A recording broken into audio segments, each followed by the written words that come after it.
बेबाक भाषा में आपका स्वागत है। भारतीय मूल की अमेरिकी एस्ट्रोनॉट सुनीता विलियम्स इन दिनों अंतरिक्ष में अटकी हुई हैं। उन्हें पहले तो 14 जून को ही धरती पर लौटना था, लेकिन वह टला। फिर नई तारीख 26 जून तय की गई, लेकिन उसे भी स्थगित करना पड़ा और अब उनके लौटने की फिलहाल कोई तारीख तय नहीं की गई है। इस समय वह ISS यानी अंतर्राष्ट्रीय स्पेस स्टेशन पर हैं, जहां पहले से कुछ अंतरिक्ष यात्री मौजूद हैं। लेकिन सुनीता अटकी क्यों हैं? आइए माजरा समझते हैं। इसके दो पहलू हैं। पहला, नासा द्वारा ISS तक अपने अंतरिक्ष यात्री भेजने के लिए निजी कंपनियों को परखना, और दूसरा, अंतरिक्ष में तमाम देशों द्वारा अलग अलग मकसद से सैटेलाइट भेजने का जो होड़ है, उसके कारण ऊपर जमा हो रहे कचरा। सुनीता विलियम्स की यात्रा इन दोनों से जुड़ी है। सुनीता और एक अन्य अमेरिकी एस्ट्रोनॉट बार्ट विल्मोर 5 जून को अमेरिका में फ्लोरिडा के केप कैनेवरल से हवाईजहाज बनाने वाली कंपनी बोइंग के स्टारलाइनर 1 कैप्सूल में बैठकर ISS पहुंचे थे।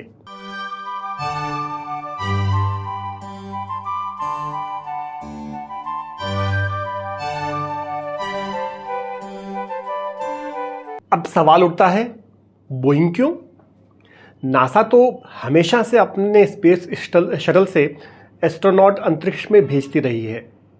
उसके चैलेंजर, डिस्कवरी, एंडेवर जैसे तमाम स्पेस शटल जो थे, वह हमारे लिए बहुत लोकप्रिय रहे, जाने जाते रहे। अब नासा को ऐसा इसलिए करना पड़ा क्योंकि स्पेस शटल को मेंटेन करने का खर्च काफ़ी ज़्यादा था और नासा का सारा बजट उसी में चला जा रहा था। वह अंतरिक्ष में और दूर यानी चांद व मंगल आदि के मिशन पर अपना कोई बजट नहीं लगा पा रहा था। लिहाजा उसने सारे स्पेस शटल रिटायर करके निजी स्पेस कंपनियों पर निगाह लगाई। साल 2020 से SpaceX कंपनी के रॉकेट से ही वह अपने अंतरिक्ष यात्री ISS पर भेज रही है। ISS यानी इंटरनेशनल स्पेस स्टेशन। यह SpaceX उन्हीं एलन मस्क की कंपनी है जो टेस्ला और पहले की ट्विटर और अब की X के भी मालिक हैं और दुनिया के सबसे अमीर आदमियों में से एक है। SpaceX ने रॉकेट व कैप्सूल की लागत को कम करने के लिए तकनीकी रूप से काफ़ी काम किया और रीयूजेबल स्पेसक्राफ्ट जिन्हें बार बार इस्तेमाल किया जा सके, उन्हें डेवलप करके खर्च काफ़ी कम किया। बोइंग भी इस दिशा में काम कर रही थी और नासा भी चाहती थी कि उसके पास एक से ज़्यादा निजी कंपनियों का पूल रहे। लिहाजा इस बार बोइंग के एटलस 5 रॉकेट पर लगे स्टारलाइनर कैप्सूल से अंतरिक्ष यात्रियों को इंटरनेशनल स्पेस स्टेशन भेजने का परीक्षण किया गया। लिहाजा इस तरह से यह भी एक परीक्षण उड़ान ही है, आखिरी परीक्षण उड़ान। इसके कामयाब होने के बाद ही नासा इसे अपने दूसरे वाहक के तौर पर सर्टिफाई करेगा। बोइंग कंपनी सालों से इस काम में लगी थी, लेकिन कई तकनीकी दिक्कतों व खामियों के चलते उसकी योजना आगे खिसकती रही। फिर 2022 में उसने बिना एस्ट्रोनॉट्स के अपने पहले मिशन में कामयाबी हासिल की। इस बार उसे एस्ट्रोनॉट्स भी भेजने थे, लेकिन यह मिशन भी 2 बार आगे खिसकाना पड़ा।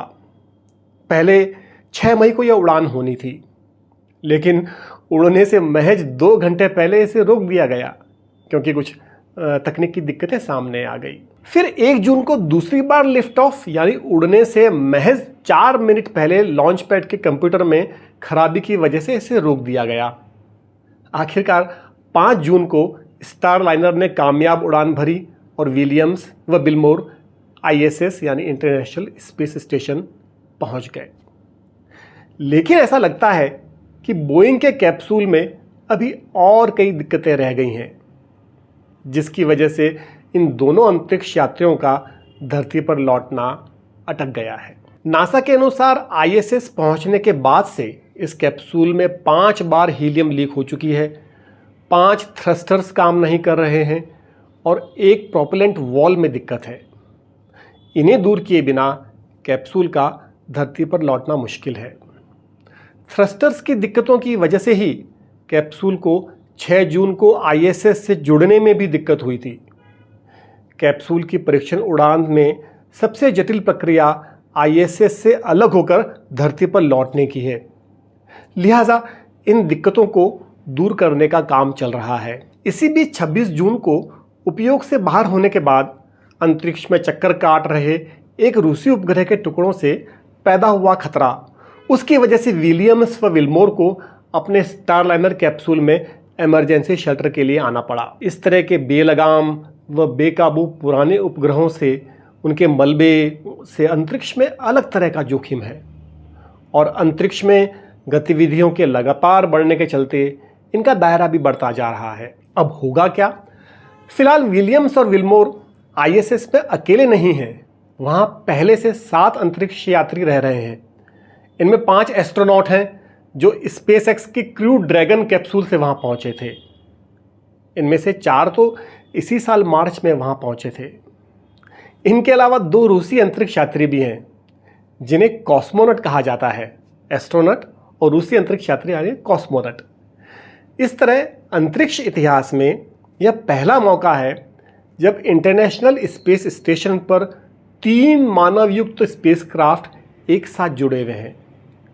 विलियम्स व विल्मोर फिलहाल वहां आईएसएस के कामकाज में मदद करने के अलावा स्टारलाइनर की बाकी प्रणालियों को भी परख रहे हैं। कई प्रयोग कर रहे हैं जो नासा की तरफ से बोइंग के स्टारलाइनर को सर्टिफिकेशन मिलने के लिए बहुत ज़रूरी है। स्टारलाइनर 45 दिन तक आईएसएस के साथ जुड़ा रह सकता है और बहुत ही ज़्यादा ज़रूरी हुआ तो वह तमाम बैकअप सिस्टम की मदद से 72 दिन तक आईएसएस से जुड़ा रह सकता है।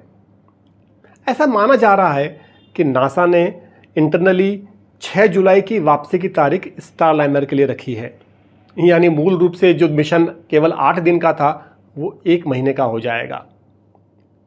यह भी तब होगा जब स्टारलाइनर की सारी तकनीकी दिक्कतें दूर कर ली जाएंगी। लिहाजा 2 स्थितियां और भी हैं। अगर कैप्सूल के प्रोपल्शन सिस्टम में तब भी दिक्कत बनी रहती है तो भी स्टारलाइनर एक एस्केप पोर्ट के तौर पर काम करके अंतरिक्ष यात्रियों को धरती पर ला सकता है। Starliner Calypso arriving. I'm not sure we could have gotten a better welcome. I mean, we had music, Matt was dancing.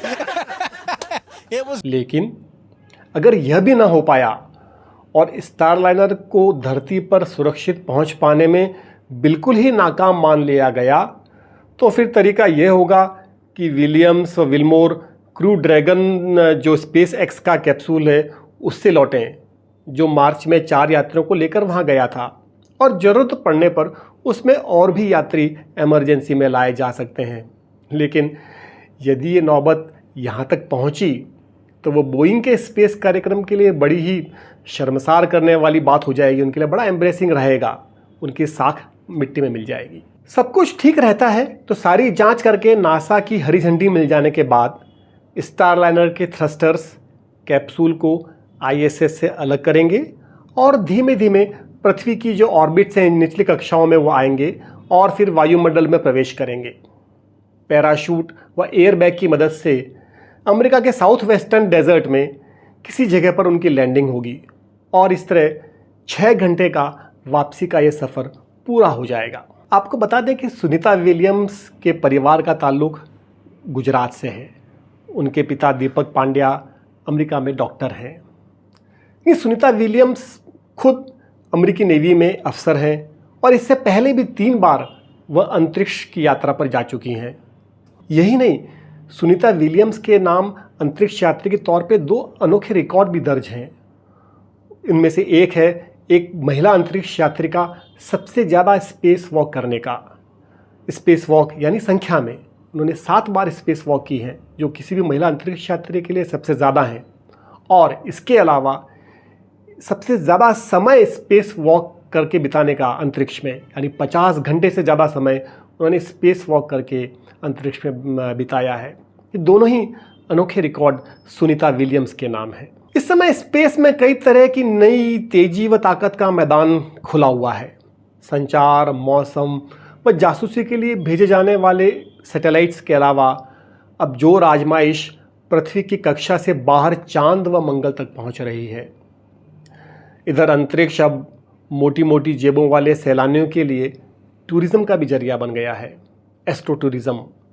Amazon के मालिक जेफ बेजोस का ब्लू ओरिजिन और वर्जिन अटलांटिक के मालिक रिचर्ड ब्रांसन की वर्जिन गैलेक्टिक अब सैलानियों को अंतरिक्ष की सतह तक ले जाने के मैदान में पहले ही उतर चुकी हैं। मस्क की स्पेसएक्स भी पहले उसी होड़ में थी, लेकिन फिर वह नासा के साथ मिलकर बड़े खेल में उतर गई और अंतरिक्ष यात्रियों को सीधा ISS तक ले जाने लगी। उसके लिए उसने काफ़ी टेक्नोलॉजिकल डेवलपमेंट भी किया।